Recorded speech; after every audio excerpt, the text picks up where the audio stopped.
Riwayat atau sejarah itu barangkali dimulai setelah Nabi Muhammad SAW wafat. Punya murid yang luar biasa, sangat-sangat alim, disebut sebagai Madinatul Ilmi, Sayyidina Ali karramallahu wajhah. Putra-putra Sayyidina Ali dididik untuk menjadi orang-orang top. Putra-putra Sayyidina Ali, Ali Zainal Abidin, Muhammad Al-Baqir, ini adalah pendiri-pendiri madrasah di Madinah. Pasca Hasan dan Husain, Sayyidina Hasan, Sayyidina Husain, dua putra Sayyidina Ali karramallahu wajhah. Kemudian dalam berpolitik kurang beruntung, ini putra-putranya mendirikan pondok-pondok pesantren di Madinah.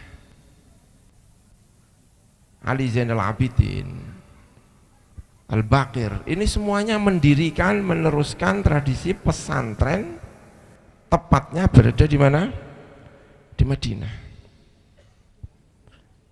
Yang kemudian di Madinah inilah lahir Hasan Al-Basri.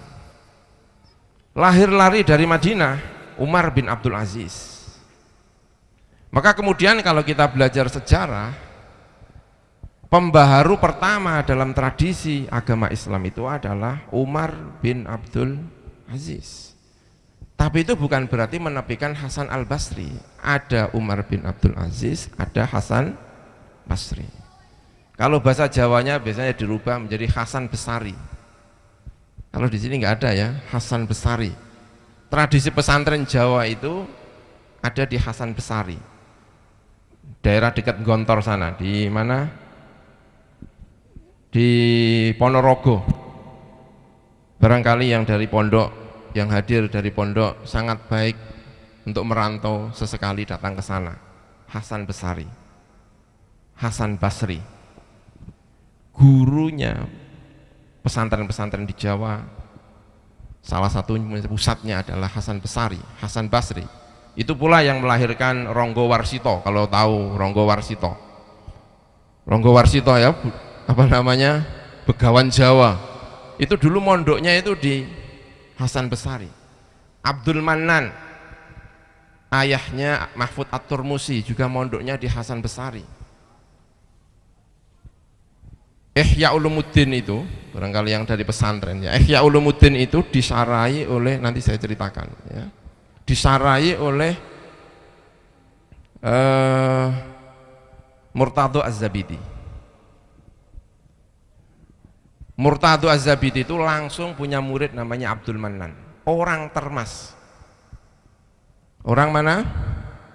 Termas, Jawa Timur, dekatnya Ponorogo, orang Termas, Abdul Manan.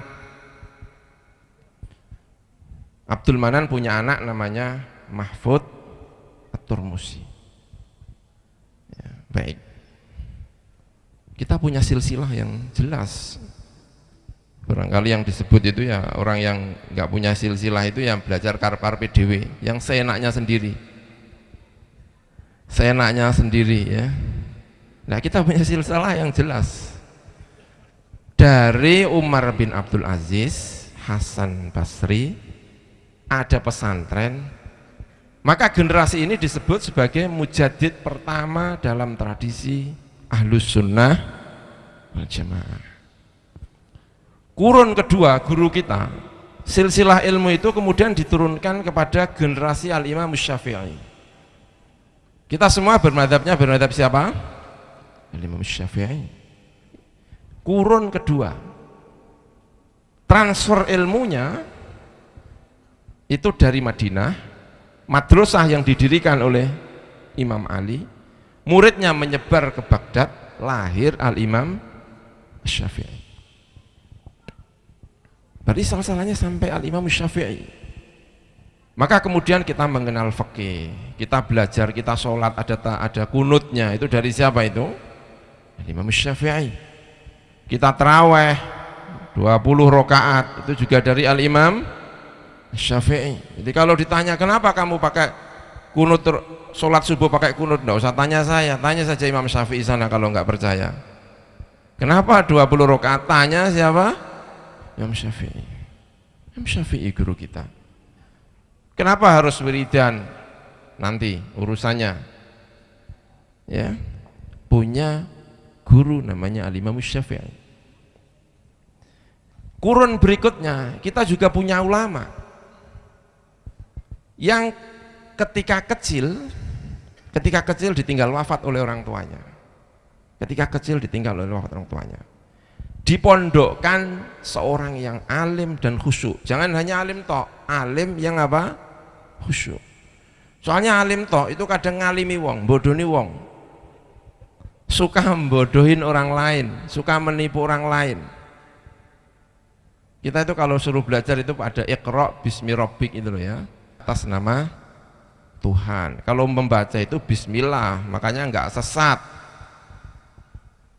Baca ilmu hukum bismillah, membaca ilmu hukum bismid dunya ya. Nanti kita jadi hakim yang bela yang enggak. Ketika belajar aja udah enggak pernah bismillah.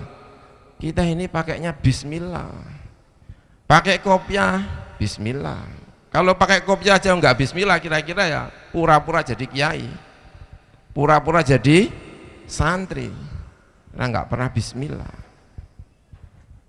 Ada seseorang tokoh ditinggal wafat oleh tuannya sejak kecil, dititipkan kepada orang yang alim, faqih dan khusyuk.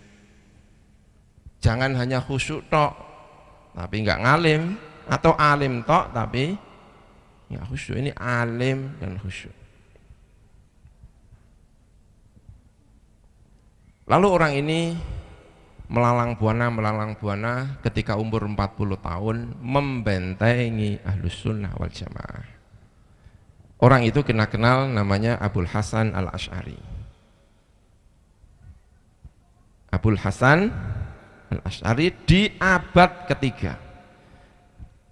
Kita kalau bertanya, kita punya guru.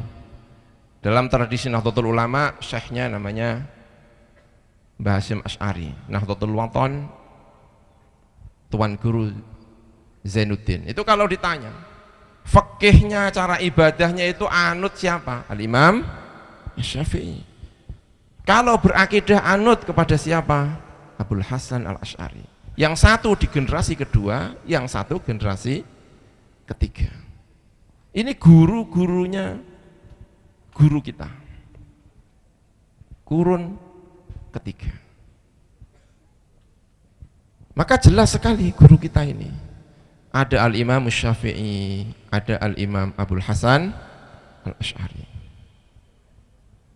Jelas kalau membaca menggunakan Bismillahirrahmanirrahim. Ya. Kemudian kurun keempat lahir seorang tokoh yang menyebarkan ini, namanya Qadhi Al-Baqillani. Tokoh masyhur yang membentengi Islam dari serangan orang-orang Kristiani, diantaranya adalah Al-Baqillani. Transfer ilmu kita kurun keempat dimotori oleh tokoh bernama Qadhi Abu Bakar Al-Baqillani. Di kurun yang keempat. Barangkali kita tidak begitu kenal dengan Qadhi Al-Baqillani, tetapi kurun yang selanjutnya barangkali kita sangat kenal. Di kurun 5 itu ada tokoh luar biasa namanya Al-Imam Al-Ghazali, yang dalam Al-Quran tadi yang saya bacakan, Muhammadun Rasulullah, generasi Rasulullah, walladzina ma'ahu, generasi sahabat, generasi tabi'in, generasi sahabat, ansar, muhajirin, asyidda'u 'alal kuffar, generasi-generasi Bani Umayyah. Negara Islam itu menjadi maju, luas itu setelah Bani Umayyah. Dan bisa luas itu kalau asyidda'u 'alal kuffar. Kalau orangnya enggak punya tentara mana bisa. Makanya disebut asyidda'u 'alal kuffar. Generasi berikutnya Bani Umayyah. Lalu generasi berikutnya adalah Al-Imam Al-Ghazali. Al-Imam Al-Ghazali ini bersama dengan kurun yang sebelumnya Al-Baghdadi, Syekh Abdul Qadir Al-Jilani, ini yang menjadikan guru-guru kita. Kalau kita ditanya, kenapa kamu kalau sholat itu kok zikiran barang, zikiran setelah sholat, zikir jamaah, membaca maulid, membaca ini, itu dasar-dasarnya itu kita terima dari Al-Imam Al-Ghazali. Kenal ya kalau Al-Imam Al-Ghazali. Itu semuanya ilmu ketika saat itu masih berada di Baghdad, Irak sekarang, tapi Irak sekarang sudah hancur ya. Dulu itu pusat Islam berada di mana?